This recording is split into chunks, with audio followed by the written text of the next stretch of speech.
গোটা social media জুড়েই একটা প্রশ্ন উঠছিল, আব্বাস সিদ্দিকীর দল আইএসএফ, কিন্তু আব্বাস সিদ্দিকীর দলের যারা ক্যান্ডিডেট হচ্ছেন তারা নমিনেশন ফাইল করছে রাষ্ট্রীয় সেকুলার মজলিস পার্টি। কেন?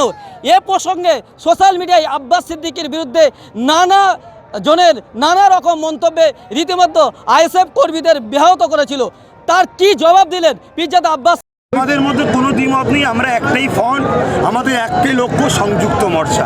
কিন্তু আপনারা যখন আইএসএফের প্রার্থী যখন মনোনয়ন জমা দিচ্ছে তখন বিহারের ওই রাজনৈতিক দলের এতেই ব্যানারে আপনারা মনোনয়ন জমা দিচ্ছেন। হ্যাঁ, আমরা বললাম তো, আমরা সবাই একটা শরিক দলের মধ্যে আছি। তার মধ্যে অনেক কজনের সিম্বল আছে, এক একজনের সিম্বলটা এক এক রকম। তার মধ্যে দেখলে অল্প সময়ের মধ্যে ওই সিম্বলটা বড় সহজ, ওই সিম্বলটাকে আমরা এক জায়গায় বসে ঠিক করেছি যে ওই সিম্বলটা নিয়ে আমরা লড়বো। এই লড়াটা আমাদের গণতান্ত্রিক প্রক্রিয়া, সংবিধান এবং সংবিধানে নির্বাচন কমিশনের কোনো সমস্যা নাই, তাই আমরা ওইটা নিয়ে প্রস্তাব করেছি। ওটা আমাদের নিজেদের ভাবে ঠিক করে আমরা ওটাকে আগিয়ে নিয়ে চলেছি। আইএসএফ কি নির্বাচন কমিশন স্বীকৃতি পায়নি? স্বীকৃতি না পারলে তো ব্যান্ড হয়ে যাবে না, তাহলে কি আপনার না, আমাদের এই সিম্বলটা আমরা সহজ মনে করেছি, এই সিম্বলটা নিয়ে আমরা লড়ছি।